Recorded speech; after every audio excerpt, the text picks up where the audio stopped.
Finally ये पल आ ही गया जब मैं आसमान में खुले पंछी की तरह उड़ पाऊं। यस, और तुम्हारी ये उड़ान मैं अपने कैमरा में कैप्चर करूंगी। लेकिन मिस्टर आजाद पंछी, कहीं आसमान में इतनी दूर मत उड़ जाना कि आसमान में गुम ही हो जाओ। डोंट वरी मैडम, वैसे भी अगर रॉनी जी आसमान में गायब हो भी गए ना तो वापस तो जमीन भी आना पड़ेगा ना। उड़ान भरने से पहले ही आप नीचे आने की बात कर रहे हो। चलो, हो गई तैयारी? All the best.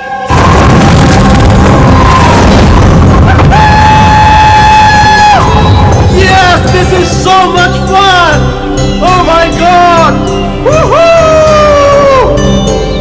Yes, come on, keep going, keep going! Alia, I love you! Ronnie, I love you too! वाह, लगता है काफी एक्सपीरियंस है ये उड़ान का। Of course, अमेरिका में इसने काफी एडवेंचर स्पोर्ट्स ट्राई किए हैं। पंजी jumping, paragliding and what not. बस इंडिया में कभी कुछ ट्राई नहीं किया था। और अब जब इंडिया में आए ही हैं हॉलिडे के लिए, तो क्यों ना कुछ ट्राई करें?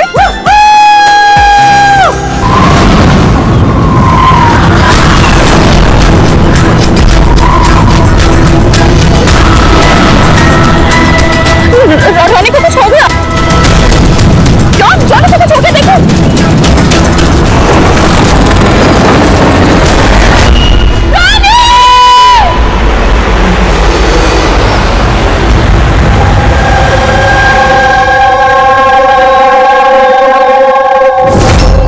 मैं और रॉनी तो यहाँ हॉलिडे मनाने आए थे। मुझे क्या पता था कि ये रॉनी का आखिरी दिन साबित होगा। आलिया, हम जानते हैं घड़ी तुम्हारे लिए मुश्किल है, मगर प्लीज हिम्मत से काम लो। अब मैं न्यूयॉर्क जाके उसके डैड को क्या जवाब दूंगी कि मैं आई तो उसके साथ थी, लेकिन लौट अकेले रही हूँ। आपको किसी पे शक है? कौन मार सकता है रॉनी को? सर, रॉनी को कोई क्यों मारेगा? हम तो यहाँ किसी को जानते तक नहीं। कहीं ऐसा तो नहीं कि इसका कोई दुश्मन अमेरिका से इसका पीछा करते हुए यहाँ तक आ गया? नहीं सर, रॉनी का कोई दुश्मन नहीं था। He was such a lively person, सब उसको पसंद करते थे। तो तुम्हारा कहना है कि यहाँ पे इंडिया में कोई रिश्तेदार, कोई दोस्त, कोई परिवार वगैरह नहीं है यहाँ पे? ये देश हमारे लिए अजनबी है सर। सब कुछ ना इन पैराग्लाइडिंग वालों ने किया है। Please sir, arrest them. आप हमें दोष मत दीजिए, रोजी रोटी है हमारी, हम क्यों मारेंगे इनके टूरिस्ट को? तो किसने मारा रॉनी को फिर? सर, ये मुझे भी समझ में नहीं आ रहा है। 3000 फीट की ऊंचाई से गोली कैसे चली? किसने चलाई? तो रॉनी 3000 फीट की ऊंचाई पे उड़ रहा था। हाँ सर, और मैंने खुद गियर चेक किया था, कोई भी खतरनाक चीज नहीं थी उसके अंदर। और उसके आसपास किसी को उड़ते हुए देखा आसपास? नहीं सर, कोई भी नहीं था। आसमान एकदम साफ था, रेडियस भी क्लियर था और वो अपनी उड़ान एंजॉय भी कर रहे थे। पर सडन पता नहीं क्या हुआ, एकदम से धड़ाम से नीचे आके गिर गए। ये जो घाव है ना, शायद किसी राइफल से। हाँ, राइफल ही होगी, क्योंकि जिस हाइट में ये उड़ान भर रहा था वहां से तो कोई शार्प शूटर ही गोली चला सकता है किसी राइफल से।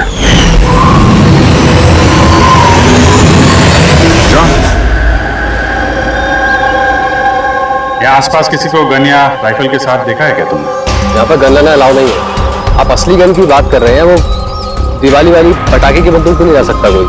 आप लोगों ने देखा यहाँ पर किसी को? नहीं मैम, नहीं तो नहीं देखी। नहीं मैम। अच्छा आलिया, जब आप यहाँ पर आई रॉनी के साथ, आपको किसी पे शक हुआ? कोई आप लोगों को फॉलो कर रहा हो, कोई आदमी जो गड़बड़ लगे? नहीं सर, ऐसा तो कोई नहीं था। तो क्या गोली आसमान से चली है क्या? सर, मैंने बताया ना, रोनी जी के आसपास में कोई उड़ नहीं रहा था, तो वो आसमान से गोली चलाएगा कौन? हाँ सर, आसमान में कोई भी नहीं था। आप चाहें तो ये फुटेज चेक कर सकते हैं, इसमें कोई भी नहीं है साथ में।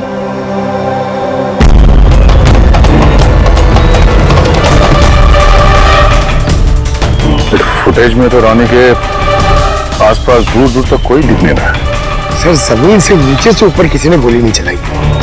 ये कह रहे हैं कि जब वो ऊपर रुका था तो कोई उसके आसपास नहीं था, तो ऊपर से भी गोली नहीं चला सकता। ये बताइए, ये गोली चली तो चली कहां से और किसने चलाई? कमाल है यार, इसका कोई दुश्मन नहीं है तो फिर इसको मारने के लिए इतनी प्लानिंग कौन करेगा? एक टेढ़ा केस लग रहा है। तो किसी टेढ़े आदमी को भेज देते हैं, टेढ़े सबूत, शायद उसे कुछ पता चल जाए।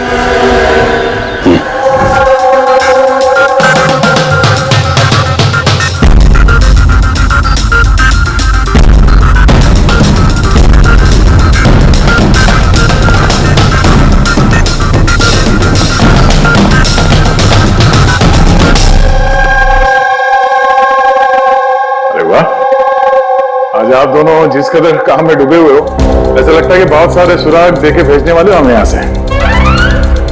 बहुत सारे सुना। हाँ, और अगर एक भी नहीं मिला तो? सीधे सीधे बता ना, कोई सबूत मिला ही नहीं है, कोई सुराग ही नहीं मिला। सर उस गोली के बारे में कुछ पता नहीं चला? इतना पता चला है कि भाई ऊपर से किसी यूएफओ ने गोली चलाई हो। यार सालों के क्या बच्चों जैसे यूएफओ की बातें करते हो। और ये क्या है, ये बता, हमें समझाने के लिए किया है क्या? हाँ बता।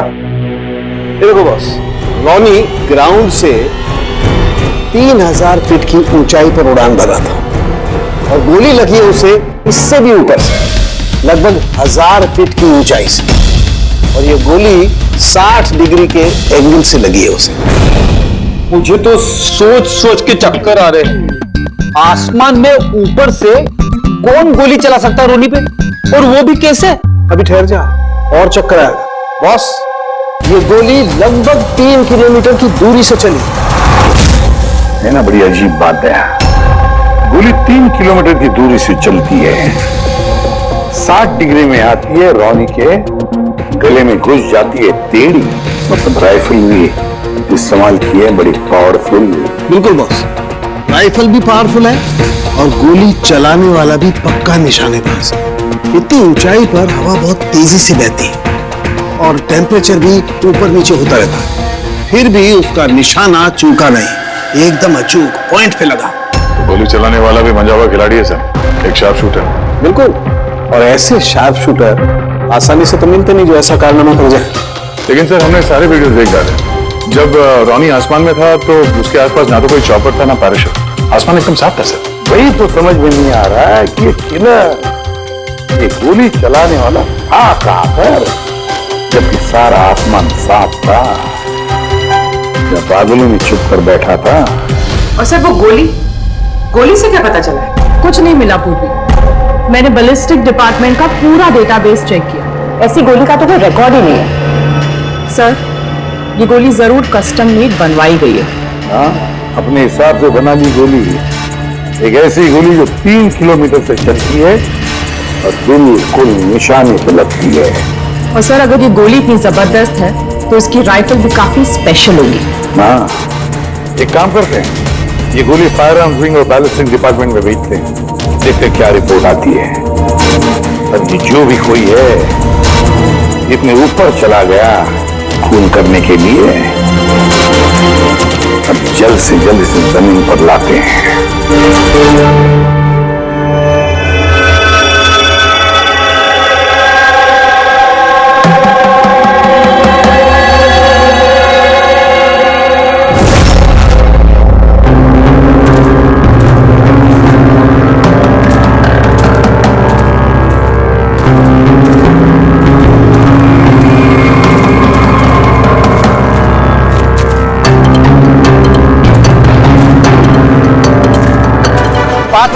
You can do it. यार गुरु, अब और नहीं चढ़ सकता, बहुत थक चुका हूं मैं। बस नवीन, ज्यादा दूर नहीं है, 3000 फीट चढ़ चुके हैं, पास ही में। We can do it. Come on.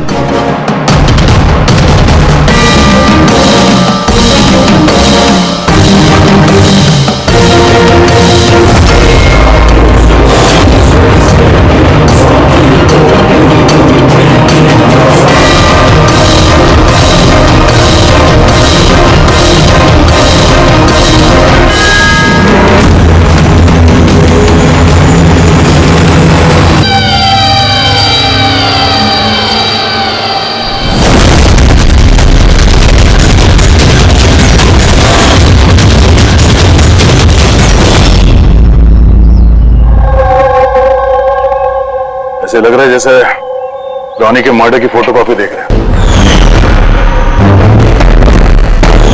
3000 feet की ऊंचाई पे ठीक वैसे ही गोली मारी है सर के पीछे।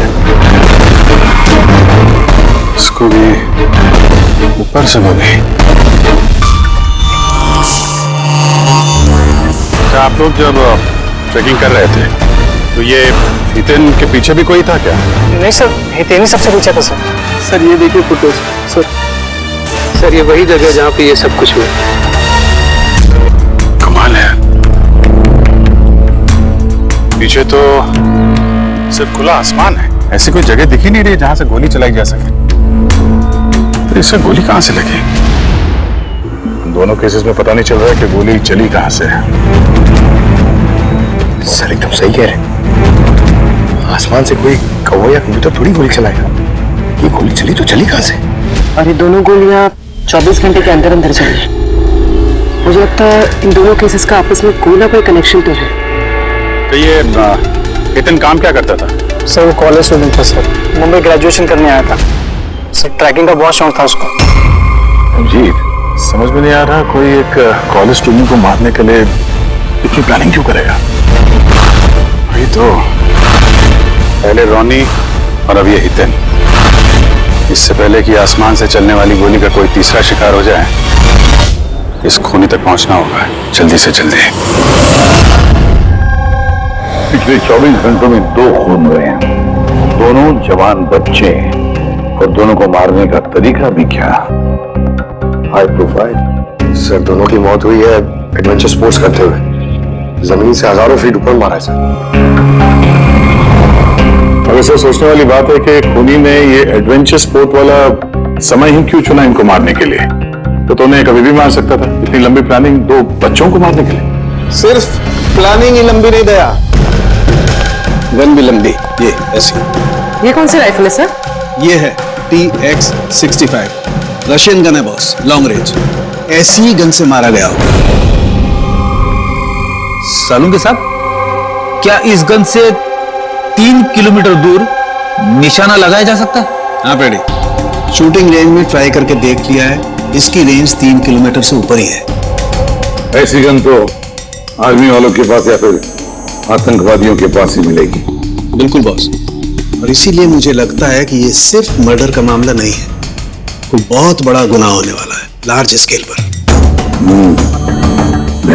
सर काम करो, दिल्ली में जाओ इंडियन इंटेलिजेंस विंग में और पता लगाओ कि ये ऐसी गन किसके हाथ लगी थी और कैसे।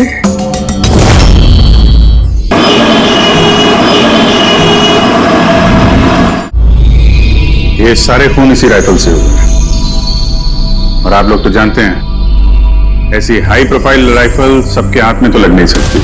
आप बिल्कुल सही कह रहे हैं सर। और गौर करने की बात तो ये है सर कि ये राइफल कोई खरीदना भी चाहे तो खरीद नहीं सकता। ये 1 या 2 पीस नहीं बिकती, पूरा का पूरा अलॉटमेंट होता है। तो पिछले कुछ सालों में जो आतंकवादी हमले हुए हैं उसमें ये इस तरह के राइफल इस्तेमाल हुए थे? जी हाँ। तो आपको किसी आतंकवादी गिरोह पे शक है? जी हाँ, अगर हमारा अंदाजा सही है तो हम जानते हैं कि इसके पीछे किसका हाथ है। कौन? इलवारे जिले में कुछ समय पहले हमारी आर्मी ने बहुत सारे हथियार जब्त किए थे। उन हथियारों में ये वाली राइफल भी। आप प्रताप सर, सारे आतंकवादी मारे, उनमें से एक आतंकवादी बचकर निकल गया और हमने उनके सारे हथियार जब्त कर लिए। Well done Pratap sir. और जो आतंकवादी भागकर गया है उसके बारे में सारे पोस्ट को अलर्ट कर दो। तो ये काम उस आतंकवादी का हो सकता है जो बचकर निकल गया था वहां से? जी हाँ, और हमारी इंफॉर्मेशन के मुताबिक ये आतंकवादी गिरोह जल्दी ही कुछ बड़ा करने वाला है। शायद ये उसी की शुरुआत हो। ये दोनों जुर्म कोई मामूली खून नहीं है, ये जरूर कोई बड़ी साजिश है, बड़ी साजिश, आतंकवादी हमले की साजिश। हाँ सर, और इस हमले को रोकने के लिए पहले इन आसमान से चलने वाली गोलियों का राज का पता लगाना पड़ेगा सर। और इस राज का पता करने के लिए हमें सबसे पहले यह पता करना पड़ेगा सर कि आतंकवादी रोनी और हितेन जैसे आम आदमी की हत्या क्यों की। वैसे क्या कॉमन है इन दोनों खून में?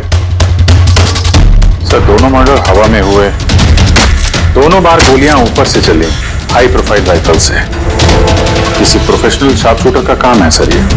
और सर, इन दोनों केसेस में कोई वैंटेज पॉइंट नहीं है, कोई ऐसी जगह नहीं है जहां पे बैठ के खूनी इन दोनों पे गोली चला सकता है।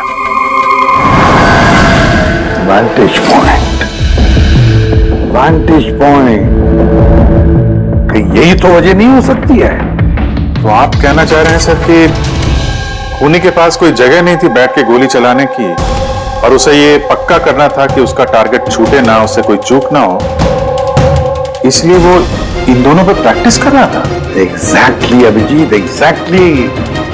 वो निशानेबाजी की प्रैक्टिस कर रहा था। मतलब सर, उसका असली टारगेट कोई और है? सर अगर कोई वेंटेज पॉइंट था ही नहीं तो फिर वो हवा में गोलियां कहां से चला रहा था? पंकज, तुम्हारे सवाल का जवाब तुम्हारे सवाल में ही है। ये बताओ कि हम, मेरा मतलब है, इंसान हवा में कैसे उड़ता है बिना पंखों के? सर एरोप्लेन से या फिर हेलीकॉप्टर से? बस तुम्हारा जवाब मिल गया। लेकिन सर वहां क्राइम सीन पे ऊपर आसमान में कोई चॉपर तो उड़ नहीं रहा था, ना ही कोई केबल कार थी वहां पे। दया कुछ और होगा, कुछ और होगा। अभिजीत, मैप निकालो। वहां उस पैराग्लाइडिंग और माउंटेनियरिंग कैंप के आसपास देखो। मेरा मतलब है, ऐसा कुछ है क्या जहां से आदमी हवा में उड़ सके? जंगल है, और हाँ, ये 2 हॉट एयर बैलून रेंजेस भी हैं। सर देखो जहां पर खून है उसके आसपास कितने रेडियस में है ये? सर ये दोनों 60 किलोमीटर के रेडियस में है। तो एक बात तो पक्की हो गई, खूनी वहां पर उस हॉट एयर बलून में बैठा था और वहीं से उसने गोली चलाई 3 किलोमीटर की दूरी पे। सर अगर किसी को हॉट एयर बैलून की सवारी करनी है तो पहले से बुकिंग करनी पड़ती है, कोई ऐसे ही नहीं जा सकता। कोई बात नहीं, तो वहां उस हॉट एयर बलून रेंज के ऑफिस में जाकर पता लगा कि ऐसा कौन सा टूरिस्ट था जिसने उन 2 दिनों में दोनों हॉट एयर बलून में सवारी की थी। ये टोटल 12 लोगों की लिस्ट है जो उस दिन हॉट एयर बलून में बैठे थे। कुछ लोग अलग बैठे थे और कुछ लोग ग्रुप बना के बैठे थे। तुम्हें कुछ याद है कि इनमें से कितने लोगों के पास कोई सामान या कोई बैग्स थे? या फिर कोई बदमाश जैसा दिख रहा हो? नहीं, बदमाश तो कोई नहीं लग रहा था, लेकिन एक बूढ़ी आंटी थी जिन्होंने बैकपैक रखे हुए थे और वो चश्मा और टोपी भी लगाई हुई थी। हाँ, हम भी हैरान थे कि इस उम्र में ऐसी ट्रैवलिंग का जज्बा। और जब फोटोज खींची जा रही थी तो वो शर्मा रही थी और अपना मुंह छुपा रही थी। ये बूढ़ी आंटी शार्प शूटर सुनने में थोड़ा अजीब नहीं लग रहा है? हाँ सर, नहीं पायलट हुई सर। 25 फरवरी को कुल मिलाकर सर मैंने 6 लोगों को एयर बैलून की सवारी करवाई थी और 2 लोगों को दिनेश ने सर। अच्छा, तो उनमें से कोई गड़बड़ टाइप का आदमी लगा या जिसके पास कोई सामान वगैरह हो? सर ऐसा तो कोई नहीं था। हाँ, एक बुजुर्ग आदमी था, पता नहीं बात बात पर क्यों चिल्ला रहा था। शायद उसका मूड खराब था या खड़ूस था शायद। उसके हाथ में कुछ सामान था क्या? सामान तो नहीं था। हाँ, बैसाखी लेकर चल रहे थे। बैसाखी लेके चल रहे थे? तुम लोग की हिम्मत कैसे हुई मेरी तस्वीर लेने की बिना मुझसे पूछे? जरा भी तमीज है कि नहीं है? उड़ाओ उसे, उड़ाओ। अच्छा, फोटो खींचने पे नाराज हो गए? कितनी अजीब बात है ना सर। लोग हॉट एयर बलून पे रोज रोज तो बैठते नहीं है, तो वो खुद ही फोटो खिंचवाना चाहते हैं ताकि वो इस मेमोरी को हमेशा अपने पास रख सकें। और कोई खास बात याद है उनके बारे में? सब पता नहीं बतानी चाहिए या नहीं। नहीं नहीं, बोलो, जो भी याद है खुल के बताओ। उन्हें चलता देख के लग नहीं रहा था कि उन्हें बैसाखी की जरूरत होगी, पर फिर भी उन्होंने बैसाखी पकड़ रखी थी। अच्छा,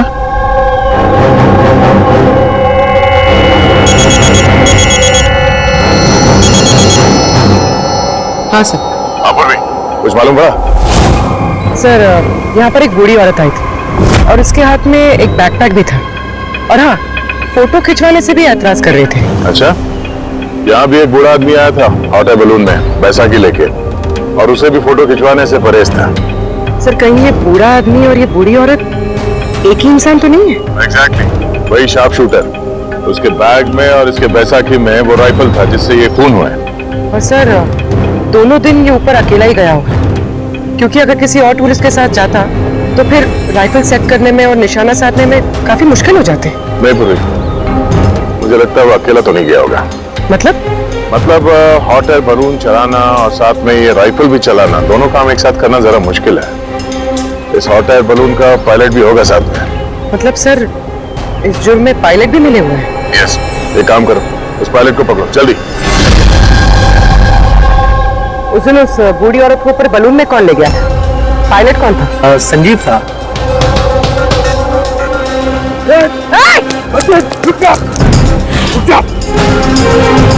ना तुम मुझे मार पाओगे और ना ही उसे।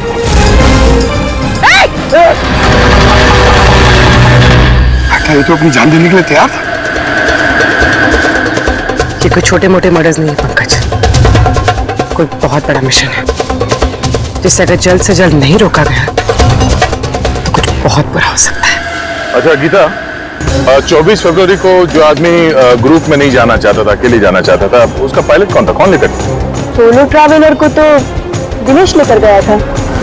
कमाल है दिनेश, इतनी देर से चुप बैठे हो, कुछ बोल ही नहीं रहे हो। तुम लोग मुझे पकड़ नहीं पाओगे।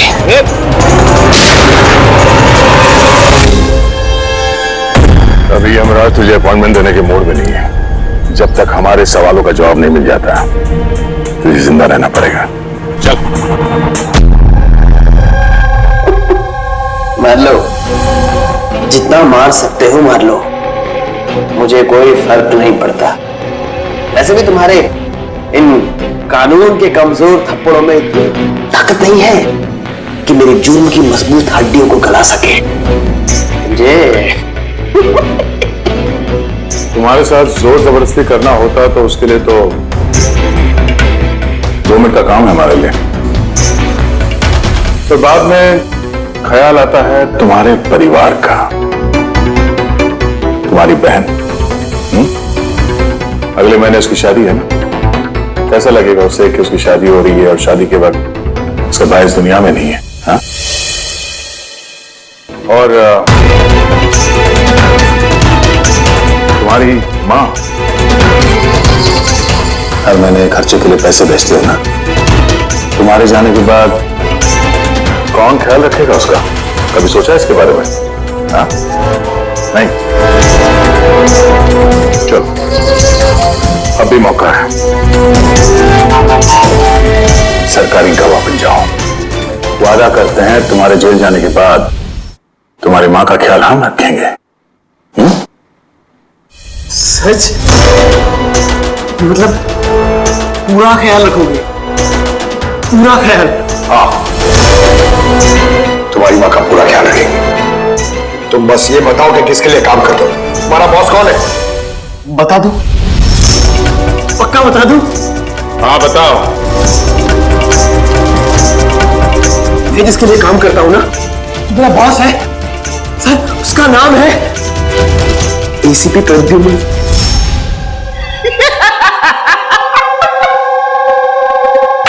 एसीपी प्रद्युम्न, जाओ पकड़ लो और गिरफ्तार कर लो उसे। कहा था ना, मैं कुछ नहीं बताने वाला, जो कर सकते हो कर लो। CID CID. Oh boss, boss.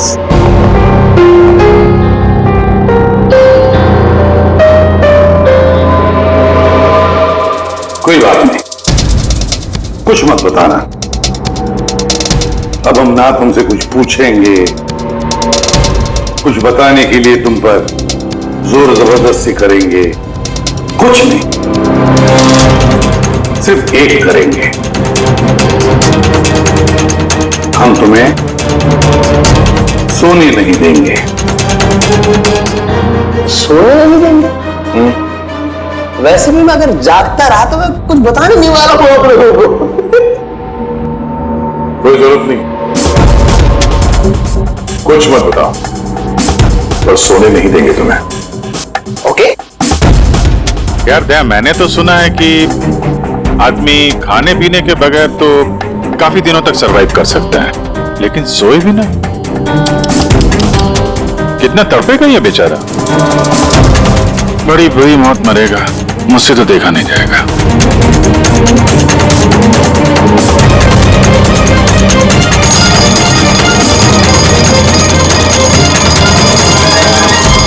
समय काटने के लिए आसानी होगी, हाँ? अपने जिंदगी के आखिरी पल अपनी आंखों के आगे गुजरते हुए देखो, ठीक है? Thank you. सोने मत देना इसको।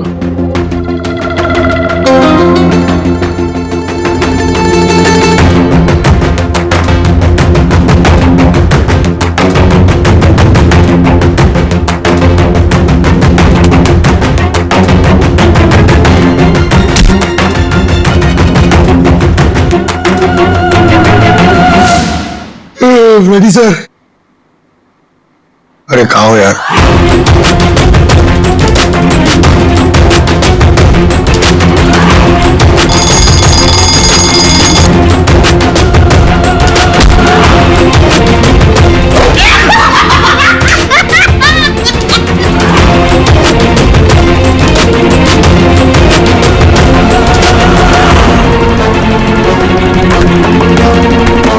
जब तक मुंह नहीं खोलेगा सोने का नहीं, समझे? 5 मिनट में नहीं, नहीं 1 मिनट, 1 मिनट तो सोने दो। 1 सेकंड, सोऊंगा नहीं, नहीं सोऊंगा बिल्कुल नहीं, बिल्कुल नहीं सोऊंगा।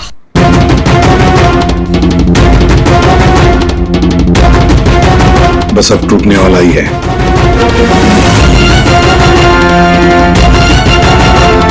सब बकना शुरू कर देगा अभी। बल्लू, बल्लू नहीं सोएगा तू?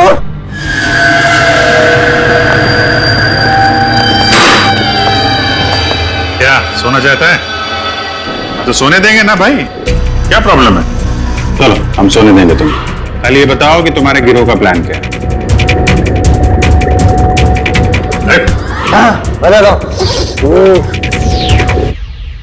मेरा नाम दिनेश नहीं है, मेरा नाम मेरा नाम बल्लू है, दिनेश नहीं है मेरा नाम। और मुझे स्पेशली इसी मिशन के लिए तैयार किया गया था। और जो मर्डर हुए थे ना, वो प्रैक्टिस थी। हमारा असली मिशन है उसको मारना। क्या नाम है उसका? Steve Mulder. स्टीव मल्डर, वो इंटरनेशनल पीस मीडिएटर, शांति दूत जो हमारे देश आया है, दुश्मन देशों के बीचों शांति का करार करवाता है, आतंकवाद बंद करने के लिए। किसी भी हम नहीं चाहते कि आतंकवाद कभी रुके। और स्टीव मल्डर तो मरेगा, तुम लोग कुछ नहीं कर सकते। और तो कर भी लोगे ना, उसको बचा भी लिया ना। और स्टीव मल्डर को खत्म कर देंगे हम। हमारा जो शार्प शूटर है ना, एकदम रेडी। काम आने वाले हैं और कब? बोल। वो जब कॉन्फ्रेंस में भाषण दे रहा होगा ना, वो सबसे सही वही सबसे सही समय वही सबसे सही समय होगा, क्योंकि उस समय उसके आसपास सिक्योरिटी वाले नहीं होंगे। और जो कॉन्फ्रेंस है ना, ये बिल्डिंग की छत पे है, तो हॉट एयर बैलून पे हमारा शार्प शूटर जाएगा, वही गोली मारेगा। कॉन्फ्रेंस 1 घंटे में चालू होने वाला, अभी जल्द से जल्द पहुंचना होगा। अरे तुम लोग कितनी कोशिश कर लो, नहीं बचा पाओगे उसे। और हाँ, अगर तुम लोगों ने बचा भी दिया ना, तो हम दोबारा प्लान बनाएंगे, दोबारा मार देंगे। कौन मारेगा?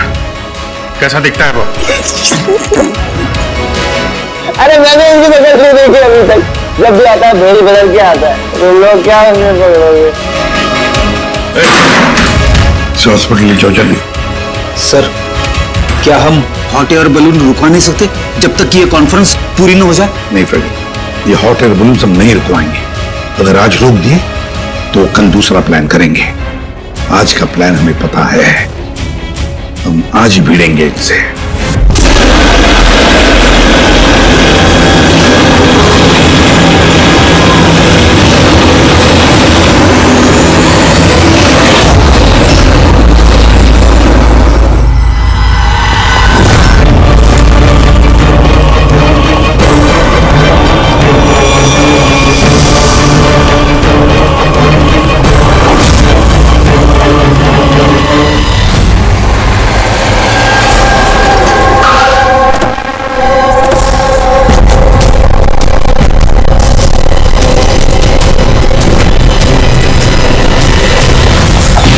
CID, मिस्टर स्टीव मर्डर का है। ऊपर कॉन्फ्रेंस में। हमें ले चलो उनके पास, जल्दी। अरे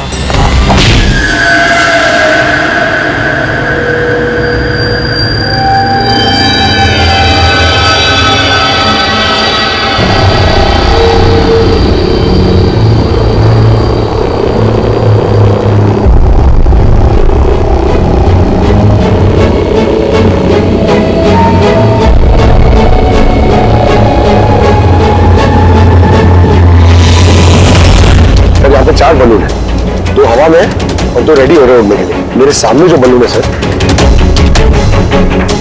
उसमें एक कपल है और वो लड़के के पास एक बैकपैक है।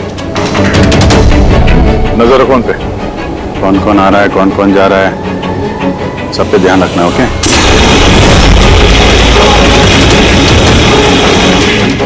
सर उनका बलून टेक ऑफ हो गया सर। हाँ।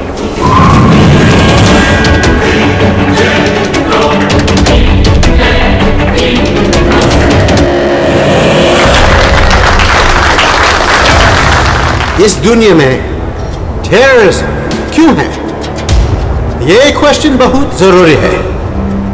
और ये टेररिज्म तभी स्टॉप हो सकते हैं जब सभी देश भाई भाई की तरह साथ रहें। टेररिज्म को जड़ से उखाड़ फेंकना होगा हम सबको।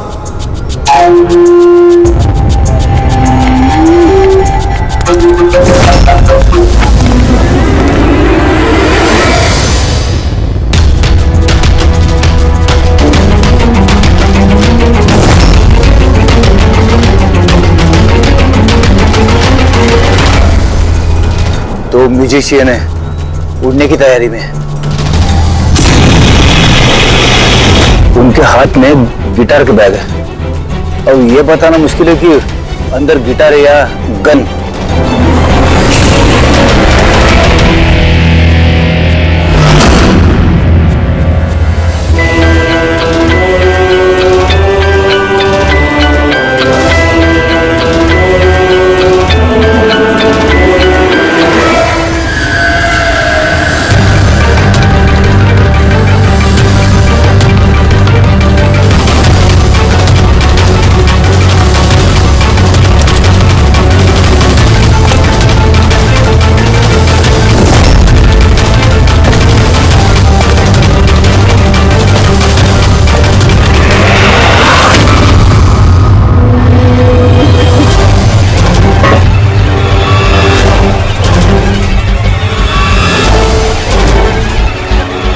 सर और एक आदमी आया है, उसके पास एक बैकपैक और एक क्रच है।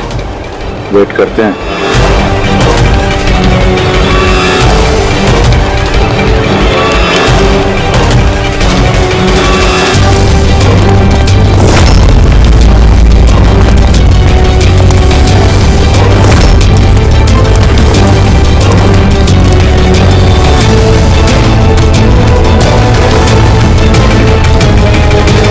सर कैमरा क्रू वाले आए हैं, उनके पास 2 बैग है। Camera crew?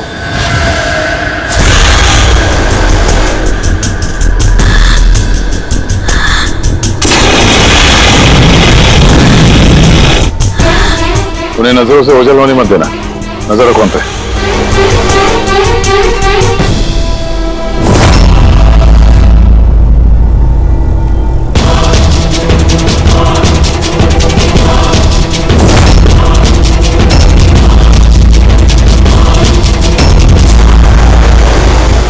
यहाँ तो बहुत सारे बलून उड़ रहे हैं। सुसाइड बॉम्बिंग क्या है?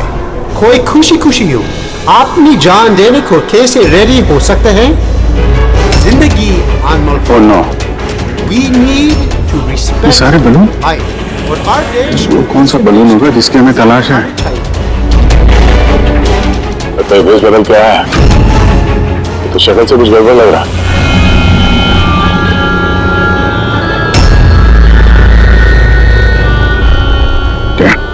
गिटार वाले पे नजर रखो। अपनी गलतियों से सीखना चाहिए हमें, ताकि World War I और World War II जैसे वो तो गिटार है। हमसे चल क्या रहा है ये?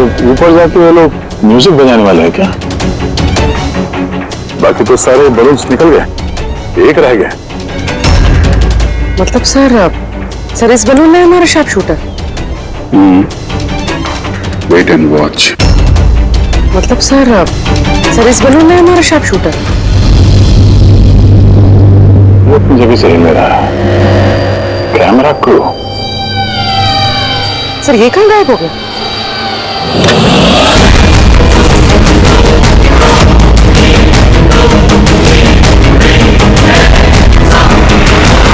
सर इसके पास तो राइफल है, वैसे ही जैसे सावन के सर ने बताई थी। Abhijeet,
mister Steve, your life is in danger.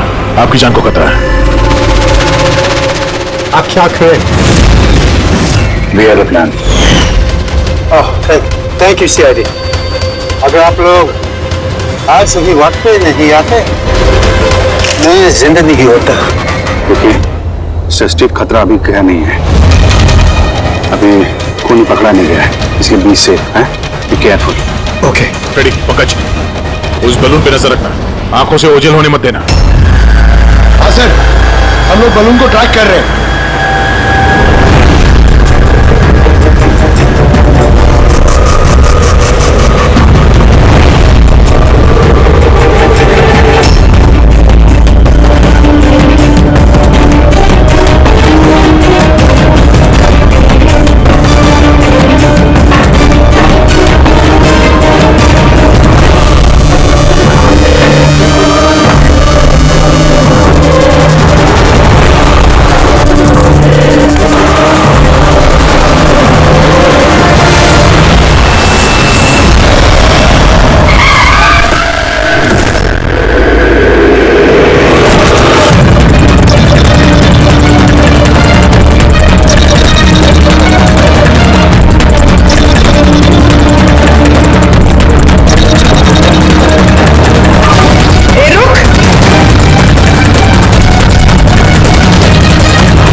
Good job.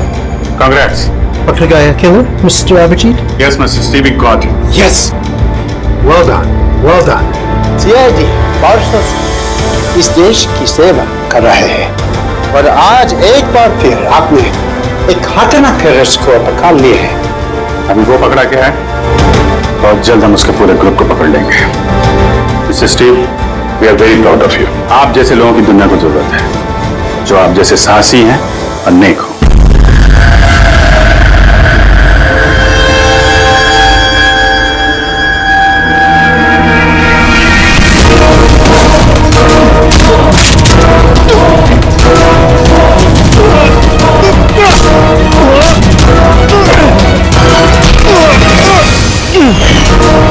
तो तुमने भेस बदलकर अमी और हितेन का खून किया था।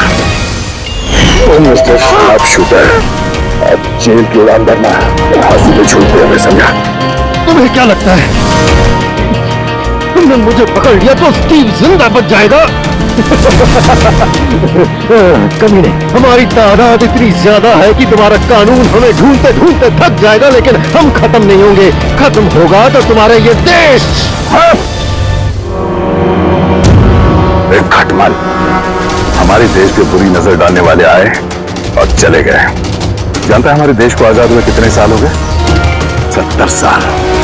और पिछले 70 सालों में हमारे देश के वीरों ने न जाने कितने आतंकवादियों का खात्मा किया है। आज तेरी बारी है, कल तेरे साथियों की बारी होगी। हमारा देश रहेगा और खुशहाल रहेगा। और अगर इस देश से किसी चीज का खात्मा होगा वो है आतंकवाद। समझा? आतंकवाद।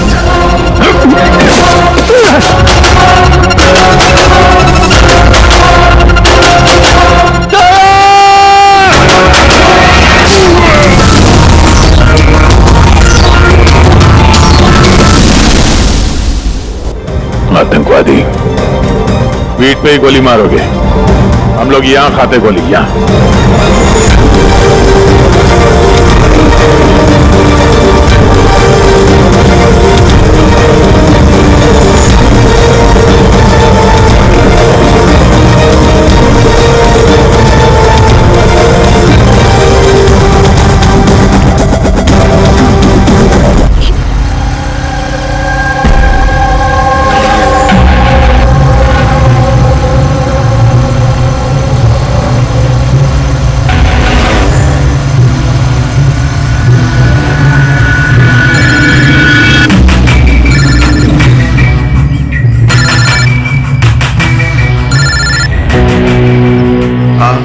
हेलो जी अलीना मैम। अच्छा सुनो जी तुम कहाँ हो? जी हाँ मैं लोकेशन पे हूँ। अच्छा अंदर आ जाओ पीछे की तरफ, मैं वहीं पर हूँ। जी ओके जी, मैं पहुँच गया। ठीक है।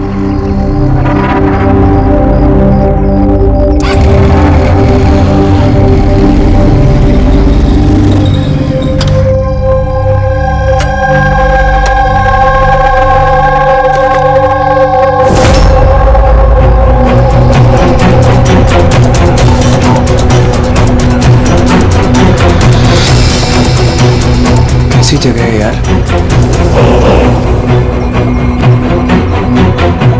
अलीना मैम, अलीना मैम,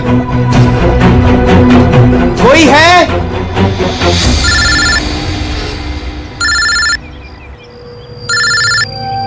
हाँ हेलो। तुम कहाँ हो? मैम मैं पहुंच गया, मैं नीचे खड़ा हूँ बिल्डिंग के।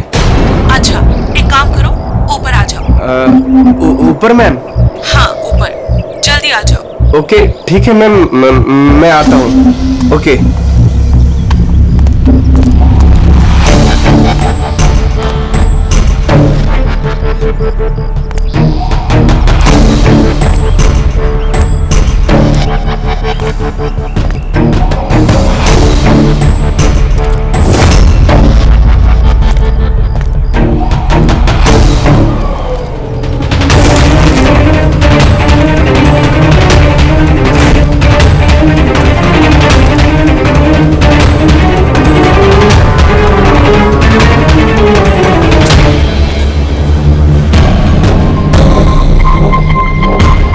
मैम मैं आ गया।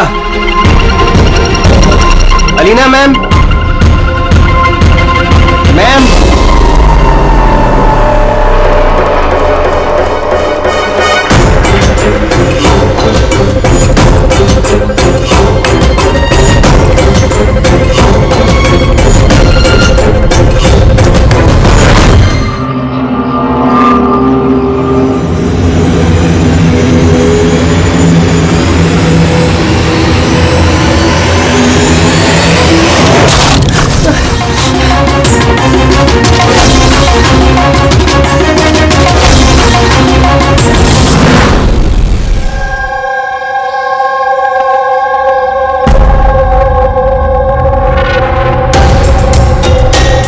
Are you sure ये वही केस है? आई एम 100% श्योर सर, ये वही केस है। जहां तक हमें इंफॉर्मेशन मिली है उससे तो यही लगता है कि ये मर्डर चोरी के लिए हुआ है। ये लड़का डिलीवरी का सामान लेके जा रहा होगा और किसी ने रोक के लूटने की कोशिश की होगी और इसी चक्कर में मार दिया होगा। विनय, तुम्हें ऐसे क्यों लगता है कि इसके पीछे कुछ और भी है? क्योंकि सर ये जो हुआ उससे पहले ही मैंने इससे फोन पे बात की थी सर। और मैंने भी सुना था सर। मैंने तो अपने बॉयफ्रेंड के लिए पहले ही ऑर्डर कर दिया है। और वो तुम्हारी वेबसाइट का क्या हुआ? 3 आवर्स ऑनलाइन। यार मैंने ऑर्डर किया है, ना जाने डिलीवरी वाला कहाँ रह गया। देखो कॉल करो।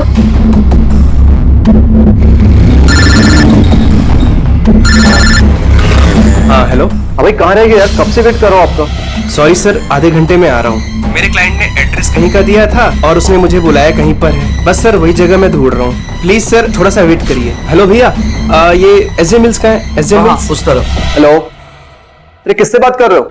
सीधे जी। हाँ सर, बस मैं बस आधे घंटे में आ रहा हूँ। हाँ ठीक है चलो। लेकिन वो आया नहीं सर, हमें लगा पता नहीं क्या हुआ। फिर मैंने न्यूज़पेपर में एक आर्टिकल देखा और विनीत को बताया। हमें लगा शायद ये वही होगा। सर मैं एकदम ठीक से सुना था सर, वो किसी से एसजे मिल कंपाउंड का एड्रेस पूछ रहा था। तो हो सकता है कि जिसका भी सामान डिलीवर करने राज जा रहा था उसी आदमी ने राज को फोन किया होगा और वहां बुला लिया होगा एसजे मिल्स कंपाउंड में। सर हम तो ये रैंडम रॉबरी केस समझ रहे थे, ये तो प्लान मर्डर लग रहा है। और अगर ये प्लान था सर तो इस प्लान को समझ के मुजरिम तक पहुंच सकता है। ठीक है Vineet, thank you very much. तुम दोनों ने हमारी बहुत मदद की है। जा सकते हो तुम लोग। Thank you so much. इस एसजे मिल कंपाउंड के बारे में अच्छी तरह से छानबीन करो, पूछताछ करो, देखो जरूर कुछ ना कुछ तो मिलेगा ही मिलेगा।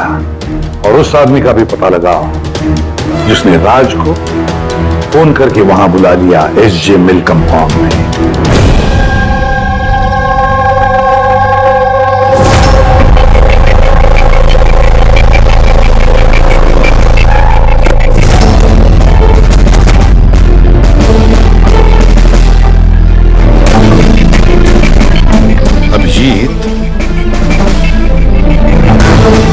लगता है जिस तरह से ये गिरा है कहीं ऊपर से तो नहीं गिरा है। जरा वो फोटोग्राफ दिखाना।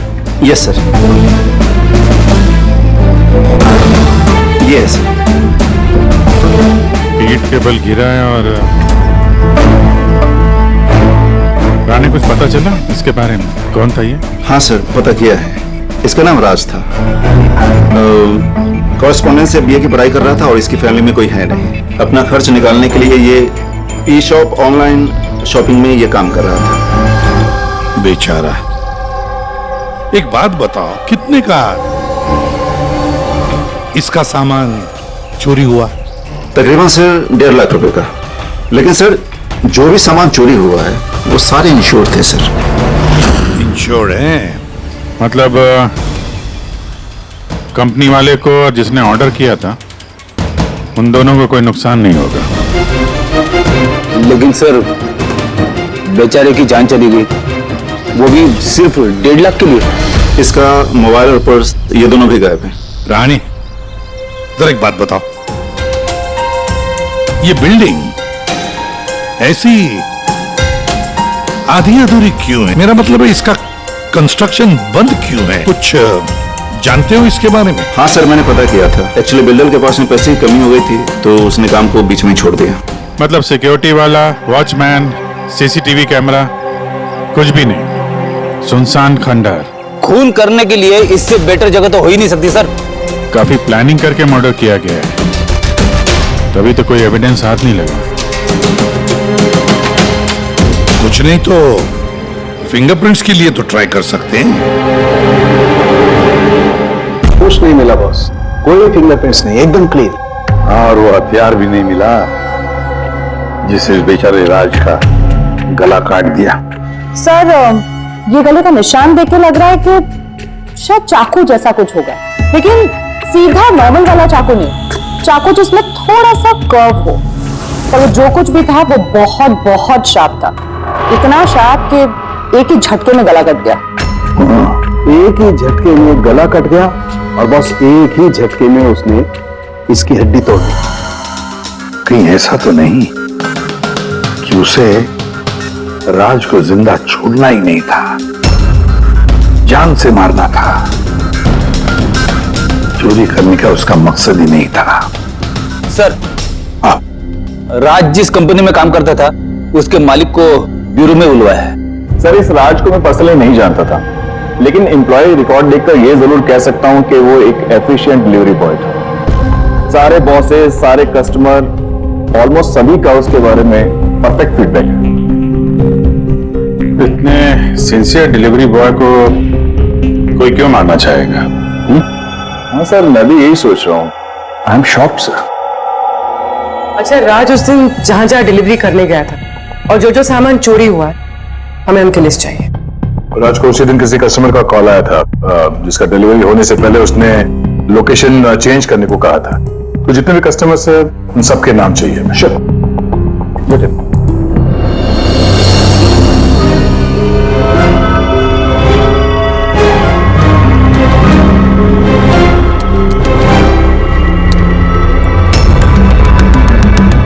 ये विनीत सर, इसके ऑफिस का एड्रेस इस अलीना के एड्रेस के बाद में। अलीना ने कॉल किया हुआ सर। लैपटॉप ऑर्डर किया था, काफी महंगा लैपटॉप है। हाँ, पर उसका ये एड्रेस एसजीएमएल नहीं है, कुछ और ही है। और सर, ये एसजीएमएल कंपाउंड से 2-3 किलोमीटर ही दूर है। इसका मतलब अलीना ने फोन करके उसके घर के एड्रेस पे आने के बजाय उसे एसजीएमएल में बुलाया। पर ये अलीना जहाँ रहती है तो काफी पॉश इलाका है। 1.5 लाख के सामान के लिए वो किसी का खून करेगी क्या? तो सर, पेमेंट हुआ नहीं, कैश ऑन डिलीवरी था। ठीक है mister Suraj, thank you very much. आप जा सकते। तुम लोग अलीना के घर जाके देखो, पता नहीं अभी भी वो घर पे है या भाग गई। और बता, तेरी किटी पार्टी कैसी थी? मनोज, देखना कौन है, काफी एंजॉय किया। और Alina? Yes, how can I help you? CID, तुम ई शॉप से ऑनलाइन शॉपिंग करती हो? हाँ, लेकिन कभी कभी। वेडनेसडे को आपका कोई पैकेज आने वाला था? वेडनेसडे? मैंने कुछ भी ऑर्डर नहीं किया। Are you sure? कि ई शॉप से आपने लैपटॉप नहीं मंगाया था? Laptop? No, not at all. अपना फोन दीजिए। But why? आप लोग मुझे बताएंगे आखिर बात क्या है? देखिए मैडम, हमें केस इन्वेस्टिगेट करने आए हैं। उससे आप हमारे साथ कोऑपरेट करिए। फोन लाइए अपना, लाइए लाइए।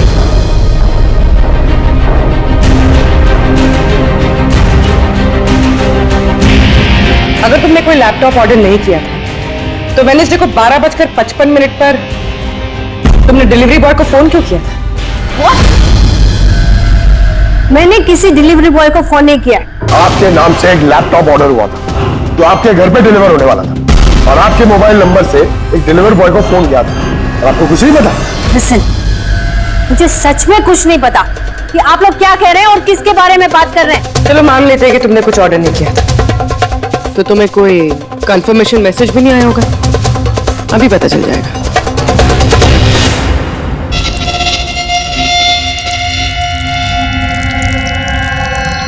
अच्छा, तो एक बात बताइए, वेडनेसडे को दोपहर 1 बजे आप कहाँ थे? हाँ, मैं सैलून गई थी अपने हेयर ट्रीटमेंट के लिए। और तुम्हारा फोन कहाँ था? मेरे पास नहीं था, क्योंकि सारे कस्टमर्स के फोन चेंजिंग रूम के पास एक बॉल में रखे। पूर्वी, मुझे लग रहा है झूठ बोल रही है। हो सकता है इसके फोन से किसी ने राज को फोन किया हो। ये सैलून बोल रही है ना, वहां जाके देखते हैं। आपके सैलून का नाम क्या है? दी यूनिसेक्स सैलून।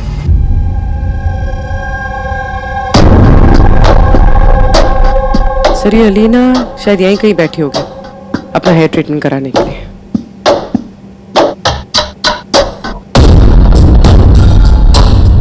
वो भी ठीक सीसीटीवी कैमरा के सामने। Excuse me, can I help you? हम लोग सीआईडी से हैं। आप इस सैलून के मालिक हैं? जी हाँ। हमें आपसे कुछ पूछताछ करनी है। जरा ध्यान से सोच के बताइए। वेडनेसडे, बुधवार दोपहर को अलीना नाम की एक क्लाइंट यहाँ शायद इस चेयर पे बैठी होगी। वेडनेसडे? हाँ। यस सर, वो यहाँ पे हेड ट्रीटमेंट कराने आई थी, मैंने ही उन्हें अटेंड किया था। अच्छा, हमें उस दिन की सारी सीसीटीवी फुटेज चाहिए, वो कैमरा की। श्योर विकास, सिक्योरिटी से वेडनेसडे की सीसीटीवी फुटेज जल्दी लेके आओ।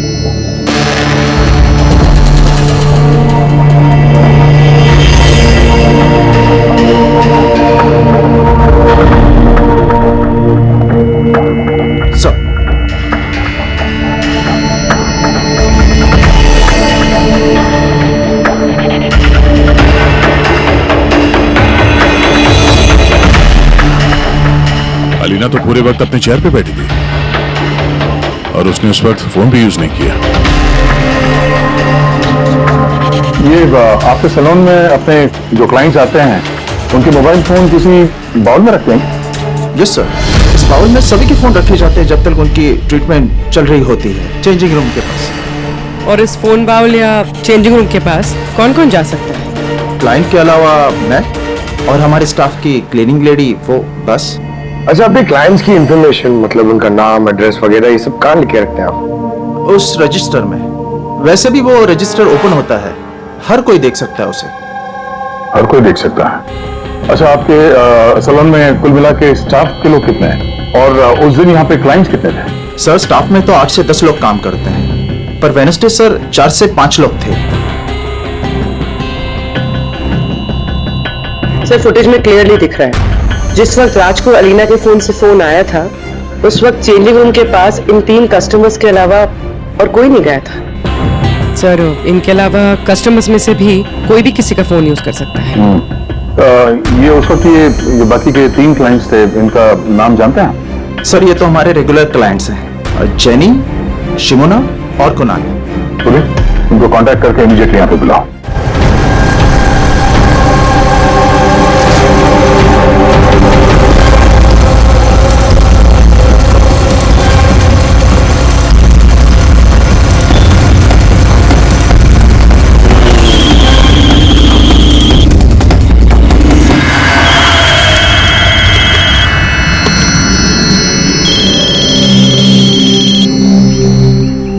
हेलो।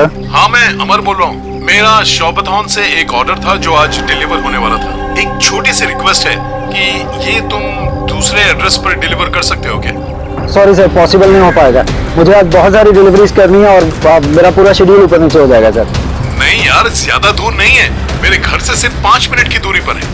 सर, पॉसिबल नहीं हो पाएगा। एसजे मिल में जो हुआ उसके बाद से हमारे बॉस ने स्ट्रिक्टली हम सबको बोला है कि जो एड्रेस दिया उसी पे डिलीवर करना है। अरे यार, एसजे मिल में जो हुआ सबके साथ थोड़ी ना होता है। मैं तुम्हें कहाँ मारने वाला हूँ, मैं थोड़ा फंसा हुआ था इसलिए रिक्वेस्ट कर रहा हूँ यार, ऊपर से कुछ पैसे ले लेना।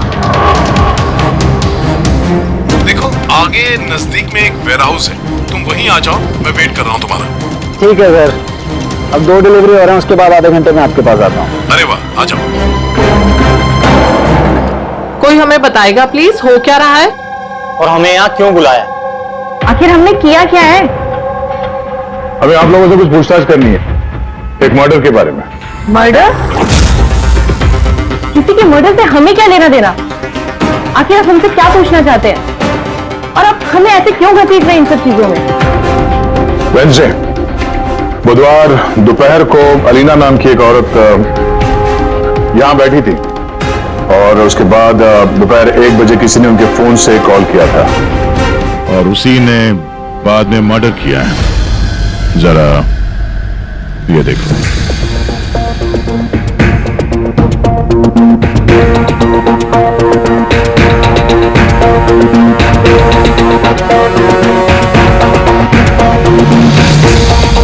अलीना के अलावा तुम तीनों ही थे जो फोन्स के पास जा सकते थे। अब सीधे सीधे ये बताओ कि अलीना के फोन से वो कॉल किसने किया? क्या? कौन सा कॉल, कैसा कॉल? मैं किसी का फोन को हाथ क्यों लगाऊंगी? कोई भी क्यों हाथ लगाएगा? सर, ये लोग वैसे ही वेल टू डू और अच्छी फैमिली से बिलोंग करते हैं। जब भी आते हैं 1-1 घंटे में 10-10 हजार बिल बना के जाते हैं। Sir, I don't think so ये कुछ चंद पैसों के लिए किसी का मर्डर करेंगे। हो सकता है फोन पैसों के लिए ना किया गया। हाँ, राज के साथ किसी की कोई पर्सनल दुश्मनी हो और हमें डिस्ट्रैक्ट करने के लिए चोरी कर ली। सर, मैं ऑनलाइन शॉपिंग करता हूँ और आई गेस ये लोग भी ऑनलाइन शॉपिंग करते होंगे, लेकिन हम किसी और के अकाउंट से ऑर्डर क्यों करेंगे सर? ठीक है, फिलहाल आप लोग जा सकते हैं। लेकिन हाँ, हमारे परमिशन के बिना आप लोग शहर छोड़ के बाहर नहीं जा सकते हैं। प्लीज कोऑपरेट कीजिए हमारे साथ।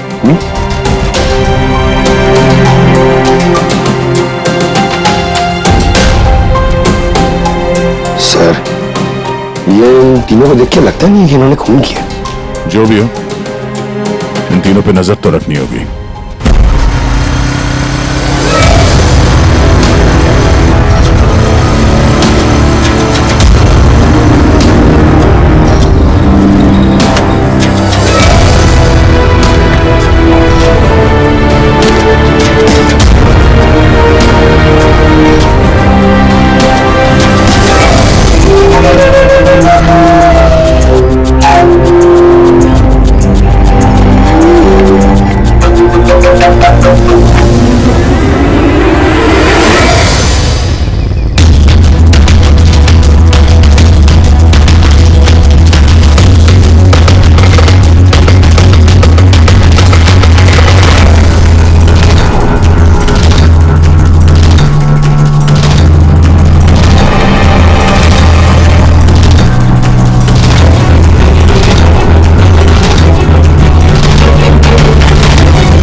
अमर सर, मैं शौकतन से आया हूँ, डिलीवरी बॉय। सर,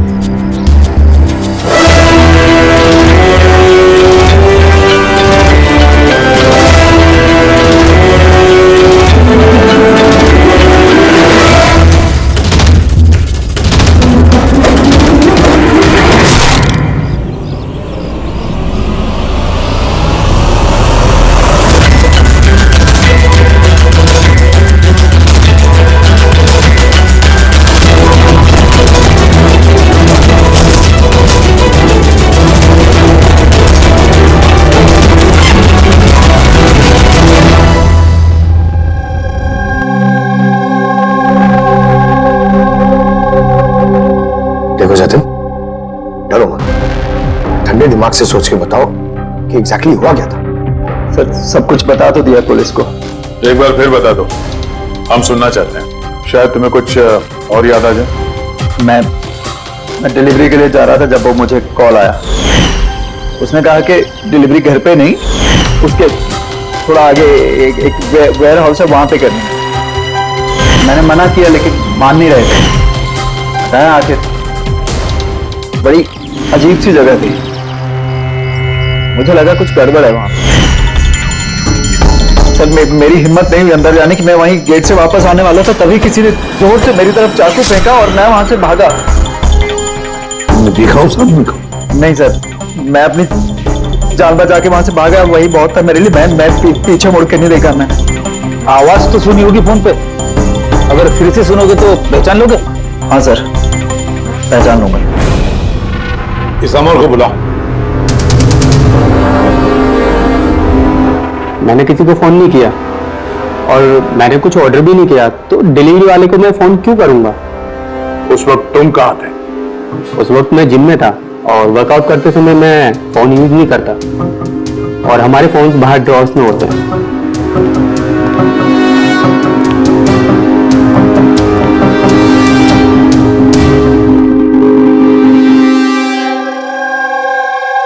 जतिन, आवाज सुनी उस आदमी की? क्या ये वही है? नहीं सर, ये वो नहीं है। Are you sure? ठीक से याद है? सर उसकी आवाज बहुत भारी थी, ये पक्का वो नहीं है। ठीक है, तुम जा सकते हो, जरूरत पड़े तो बुला लेंगे। Thank you sir. हमें तो लग रहा था कि राज का मर्डर पर्सनल दुश्मनी की वजह से हुआ है, पर यहाँ तो कुछ और ही चक्कर है। और खाली पैसों का मामला हुआ ऐसा भी नहीं लगता है। एग्जैक्टली सर, क्योंकि इस बार तो सामान सिर्फ 50,000 का था। या तो सर ये खूनी इसे पैसे की सख्त जरूरत है या फिर मेंटली अनस्टेबल है। सर अगर ऐसी बात है तो वो सैलून वाले चारों तो हो ही नहीं सकते, क्योंकि वो तो अच्छे अमीर खानदान से। चारों के बारे में क्या पता चला? फॉलो किया? हाँ सर, लोकल पुलिस उस पर नजर रखे हुए है। जब जतिन के साथ ये सब हुआ तब शिमुना और अलीना कहीं और थे और कुणाल और जेनी इनका आता पता नहीं था, सुबह से गायब थे। एक काम करो, इस जिम्नेजियम में जाके पता लगाओ कि कौन है जो अमर के फोन से जतिन को फोन कर सकता है और पूर्वी इस चाकू का पूरा इंफॉर्मेशन निकालो।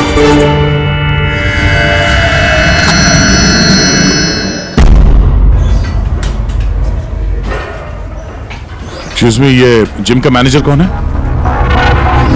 Thank you.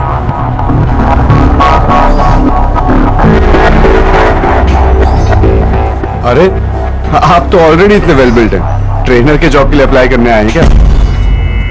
आपके होते हुए हमारी क्या जरूरत है? सीआईडी, हम आपसे कुछ सवालों का जवाब चाहते हैं मिस्टर हेमंत। हेमंत, पिछले कुछ दिनों में डी यूनिसेक्स स्पा सैलून में और इस जिम में कुछ ऐसी बातें हुई हैं जो कम है। मतलब किसी और ने किसी और के फोन से किसी और को फोन किया और उसके ठीक बाद उसका मर्डर भी हो गया। तुमने डी यूनिसेक्स एंड स्पा का नाम सुना है? नहीं तो ये अमर यहाँ आता है वर्कआउट करने? जी हाँ। तो कल दोपहर को 4:30 बजे के आसपास अमर जिम में ही था। सर ये तो मुझे उसके ट्रेनर से पूछना पड़ेगा, मैं 1 मिनट उसको बुलाता हूँ। जयंत,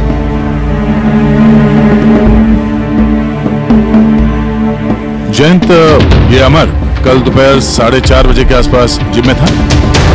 अमर, हाँ वो यहीं थे सर, मैं ही उनको ट्रेन कर रहा था। और उस वक्त उसका फोन उसके पास था? फोन नहीं सर, हेमंत सर का स्ट्रिक्ट रूल है, जिम में नो मोबाइल फोन। तो फिर तुम लोग फोन कहाँ पे रखते हो? बाहर ड्रावर में सर, सबके वहीं होते हैं। जरा दिखाइए हेमंत, कहाँ पे है ये?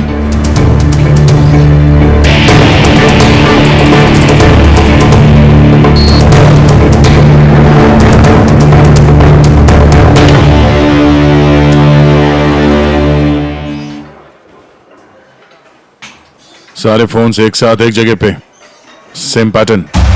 कौन कौन आता जाता है यहाँ इस ड्रॉअर के पास? सर सिर्फ मैं और मेरा स्टाफ, मालिक और जयंत। सर ऐसा लग रहा है इस जिम में और सैलून में कोई कॉमन लिंक है। हेमंत सर, तुम्हारे सारे क्लाइंट्स और स्टाफ, इन सबकी पूरी डिटेल चाहिए हमें, जल्दी। जी सर।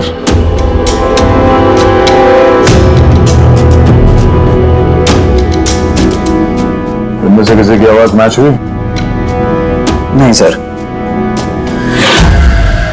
जेनी, कुणाल, हेमंत, जयंत, मालविका, कोई इनमें से कोई भी हो सकता है, कोई भी। वो जो जिम में भी था और सैलून में भी। लेकिन एक बात तो पक्की सर, ये जेनी और कुणाल नहीं हो सकते। मैंने इनके क्रेडिट कार्ड बिल्स और फोन रिकॉर्ड चेक किए, इनका जिम से कोई कांटेक्ट नहीं है। और न जिम के ट्रेनर्स का सैलून से। कोई तो होगा ना इनमें से जो इतने कम पैसों के लिए फोन कर सकते हैं, वो ये माल फटाफट बेचने की कोशिश भी करेगा ताकि उसके पास कोई सबूत ना बचे। योगेश, तुम्हें क्या लगता है? सर ये लैपटॉप, ब्रेसलेट, स्टेशनरी का सामान, ये तो रोजमर्रा की चीजें हैं, इनको ढूंढना बहुत मुश्किल है। और ये laughing Buddha? Laughing Buddha, antique piece, इसको ढूंढने की कोशिश कर सकता हूँ। कोशिश नहीं, पता लगाओ, समझे? बहुत पुराना पीस है ये लाफिंग बुद्धा। कोई ना कोई तो जगह होगी ना जहाँ पे ऐसे स्पेशल एंटीक पीसेस खरीदे बेचे जाते हैं। एक जगह मुझे मालूम है, मुझे बस थोड़ा टाइम दे दो, मैं पता करके बताता हूँ।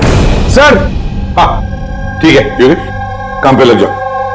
हाँ पंकज, क्या मिला तेरे सोशल मीडिया में? सर ये लोग बहुत बेवकूफ होते हैं, पर्सनल लाइफ में अपनी इंफॉर्मेशन छुपाते हैं मगर सोशल मीडिया पे फटाफट सब डाल देते हैं। ये देखिए हेमंत का पूरा professional biodata. Freelance master at the unisex salon. Sir वहां तो ऐसे नाटक कर रहा था जैसे इसे कुछ समझ में ही नहीं आ रहा है। उठाओ इस हेमंत को।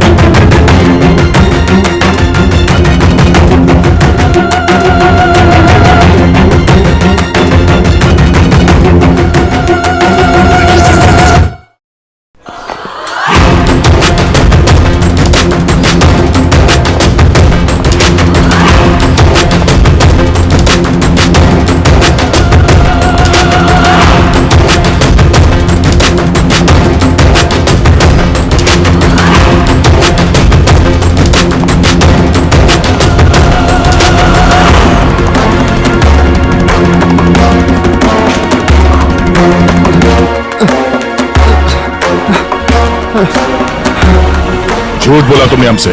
तुम वहां डी यूनिसेक्स सैलून में काम करते थे और तुमने ही कॉल किया था वहां अलीना के फोन से और यहाँ अमर के फोन से। सर मैंने किसी के फोन को हाथ भी नहीं लगाया सर। हाँ, मैंने आपसे झूठ बोला था ताकि आपको मुझ पर शक ना हो। सर मैं डर गया था सर। तुम अब भी झूठ बोल रहे हो, अब भी झूठ बोल रहे हो तुम। राज पे फिजिकल असॉल्ट हुआ था, वो भी जबरदस्त फोर्स के साथ। तुम तो बहुत स्ट्रांग हो ना? हा? सर मैंने किसी को नहीं मारा है सर। सर वो डी सैलून में जॉब तो मैंने 6 महीने पहले ही छोड़ दिया था। उसके बाद मैं किसी से टच में भी नहीं हूँ सर। सर मैं सच बोल रहा हूँ। सर एक सेकेंड। सर अलीना ने वहां जाना शुरू किया था 2 महीने पहले। अगर ये कह रहा है कि डी सैलून में ये 6 महीने से नहीं है तो फिर अलीना का फोन इसके पास नहीं हो सकता।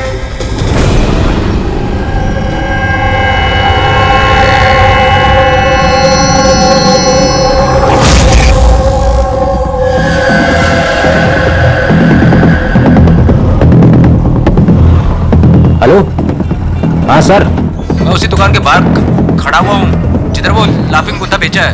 हाँ। ये लंबा चौड़ा बॉडी बिल्डर टाइप का आदमी था। हाँ, लूज कपड़े पहने हुए थे, दाढ़ी वीड़ी रखी हुई थी। हाँ, चश्मा भी पहना हुआ था। गुड जॉब योगेश, ठीक है। सर ये जतिन जो है ये तो क्लीन शेव्ड है, ये नहीं हो सकता। ये हेमंत की दाढ़ी भी है और बॉडी बिल्डर भी है सर। ये मालविका बॉडी बिल्डर नहीं है, इसकी तो दाढ़ी भी नहीं है। मुझे लगता है ये हेमंत ही है सर। इस हेमंत पे नजर रखो। अब बस एक चीज बचती है जिससे हमें कुछ पता चल सकता है, वो चाकू। सर हम ऐसे इंतजार तो नहीं कर सकते सर। पता नहीं वो खूनी वहां क्या प्लान बना रहा होगा। वो योगेश ने जो हमारे लिए हुलिया बना था सर, वो भी हमारे काम नहीं है। अब इस खूनी तक पहुंचने के लिए हमें भी उसी की तरह सोचना पड़ेगा। सर एक काम करते हैं, जिम और सैलून में जितने भी कस्टमर्स हैं उन सबकी लिस्ट बनवा लेते हैं। क्यों सर? देखो खूनी अपने प्लान के लिए इन्हीं दोनों जगहों के कस्टमर्स का इस्तेमाल कर रहा है। अगर उसकी तरीके से सोचें तो फिर से इन्हीं कस्टमर्स में से किसी के नाम पे कुछ ऑर्डर करेगा। और अगर हम इन नामों की लिस्ट ऑनलाइन शॉपिंग के जितने भी वेबसाइट्स है ना उन सबको दे दें तो जैसे ही किसी के नाम पे ऑर्डर आएगा हमें पता चल जाएगा। लेकिन सर अगर खूनी ने फिर से चोरी करने का प्लान बनाया ही नहीं तो? बनाएगा, वो जरूर दोबारा ये प्लान बनाएगा। 50,000 लाख जैसे मामूली रकमों के लिए ये चोरी करके खून भी करता है। उसे लत लगी है अब इन सब चीजों की, वो दोबारा गलती करेगा ही करेगा। और इस बार हम उसके लिए तैयार रहेंगे।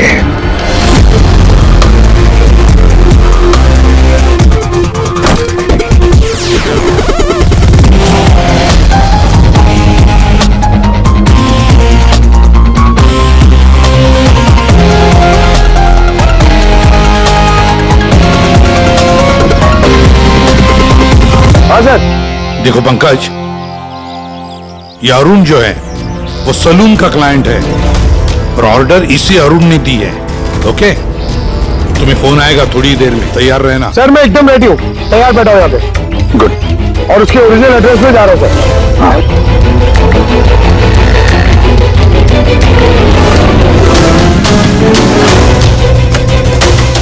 हेलो सर, मैं उसके घर के बाहर पहुंच गया हूँ, क्या करूँ? क्या करूँ? क्या घुस जाओ उसके घर में, करो delivery. Okay sir. 1 minute hold करना। मिस्टर अरुण, ये पैकेज है। क्या इसमें? ये तो आपको पता होगा सर, आपने मंगाया ना? नहीं मैंने कुछ नहीं मंगाया। आपने नहीं मंगाया? नहीं। ये श्योर? या मैं श्योर। ठीक है सर, सॉरी मैं रिटर्न लेके जाता हूँ। पंकज, इस अरुण ने ऑर्डर नहीं दी थी ना? कोई बात नहीं, तुम आ जाओ। या हम लोग कुछ गलती कर रहे हैं।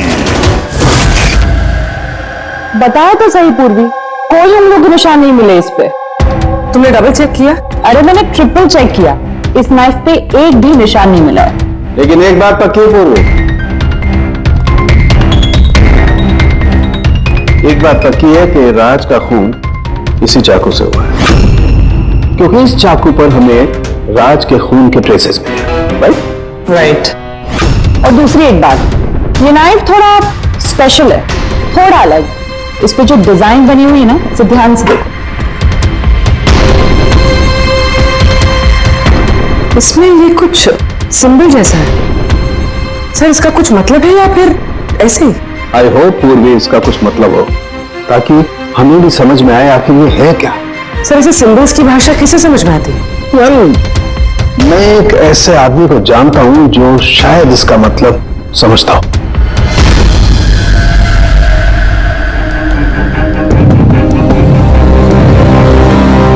ये जो चाकू है ना जी, ये कम से कम 200 वर्ष पुराना है, प्री ब्रिटिश आर्टिफैक्ट। ये आप लोगों के पास कहां से आया? हम भी यही जानना चाहते हैं सर कि ये कहां से आया। देखने में तो राजस्थान के उत्सर्ग राजघराने का लगता है। ये कैसे पता चला आपको? ये सिंबल देख रहे हैं ना आप, ये सेंटर में, हाँ, और ये कारीगरी देख रहे हैं, ये देखिए बारीक नक्काशी, ये उसी वक्त का है। That is 100% I am sure. Sir मैं आपका कंप्यूटर यूज कर सकती हूँ? अरे पूछने की क्या बात है। नहीं।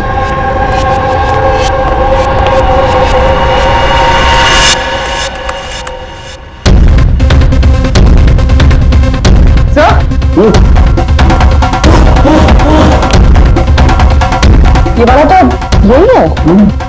ये तो 10 लाख का है। 10 लाख का चाकू कौन खरीदता है? ये चाकू नहीं, it's a piece of history. और देखिए इसका एक स्पेशल कवर भी होगा।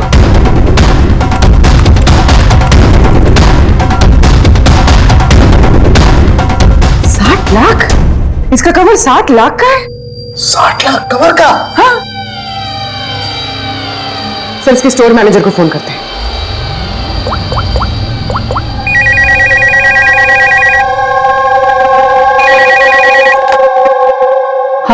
हेलो, मैं पूर्वी बोल रही हूँ सीआईडी से। मैं आपकी वेबसाइट पे एक एंटीक चाकू देख रही हूँ जिसका आइटम नंबर है 7117। आप बता सकते हैं किसने खरीदा है? या श्योर मैम, वेट। जी वो चाकू तो पिछले हफ्ते ही हमारे यहाँ से किसी ने लिया है। और हाँ, आज ही उन्होंने उस कवर के लिए 4 लाख रुपए एडवांस पेमेंट भी किया है। डिलीवरी कब है? आज ही। इनफैक्ट हमारा जो डिलीवरी बॉय है वो तो पहुंचता होगा। अच्छा, जिसने भी ये कवर खरीदा है हमें उसका नाम और एड्रेस चाहिए, और आपके डिलीवरी एजेंट का नाम, एड्रेस और फोन नंबर, जल्दी। ओके सर, एसीपी सर को इन्फॉर्म करना होगा, और जो भी ये डिलीवरी एजेंट है उसे ट्रैक करना होगा। अरे ये कैसी जगह है? कहीं मैं गलत एड्रेस पे तो नहीं आया ना? SJ मिल कंपाउंड, एड्रेस तो सही है। कॉल लगा देता हूँ। Hello sir. हाँ सर, मैं आपके दिए गए एड्रेस पे आ गया हूँ। हाँ सर, आप कहाँ पे हो? अंदर? लेकिन सर यहाँ पर तो कोई भी नहीं है, तो एकदम सुनसान जगह है।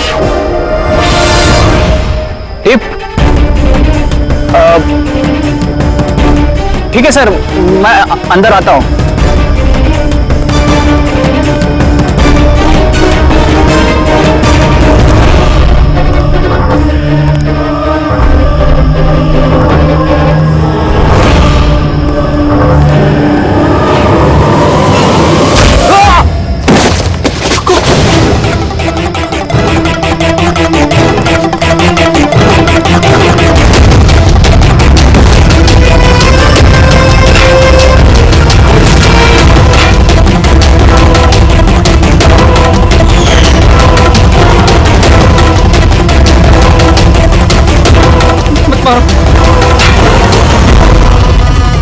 कौन हो तुम?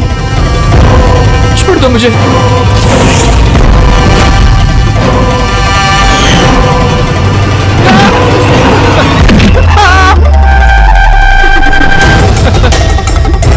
तुम क्या कर रहे हो?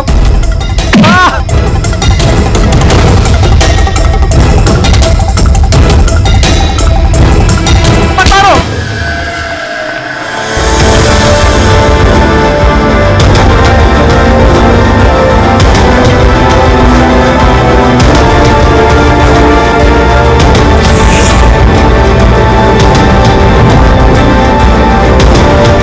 तो ये सारा खेल इस चाकू के कवर के लिए था।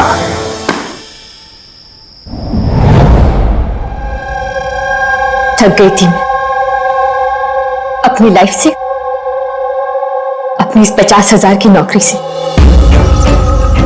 जब मैं उन रईस लोगों को देखकर खून खौलता था मेरा, रोज कोई ना कोई नई चीज खरीदते रहते थे जिनकी उन्हें जरूरत भी नहीं थी। महंगी से महंगी चीज खरीदकर उसे यूज तक नहीं करते थे, और मुझे 100 रुपए की चीज लेने से पहले भी 10 बार सोचना पड़ता था।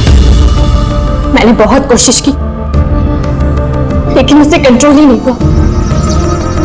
क्या करती, लाइफस्टाइल ही ऐसा था मेरा।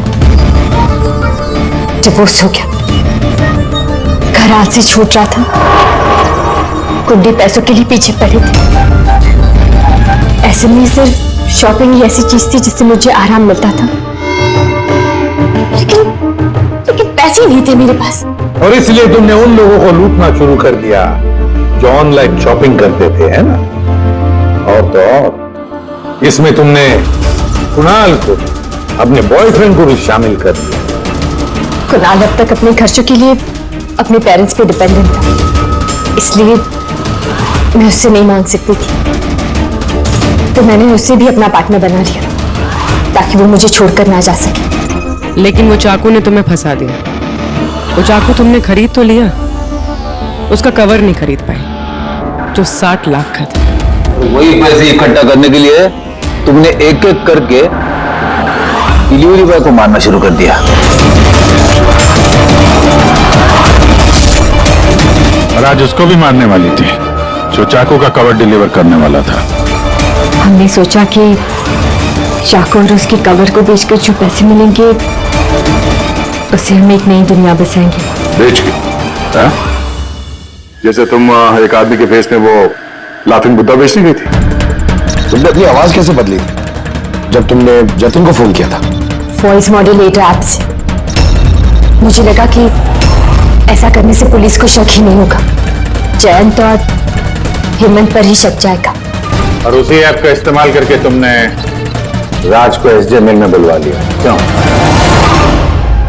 अमीर बनना था ना तुम्हें? अमीर बनना था इसे, पैसा चाहिए था, पैसा। और इसलिए उन मासूम डिलीवरी बॉयज की जान की पीछे पड़ी तुम।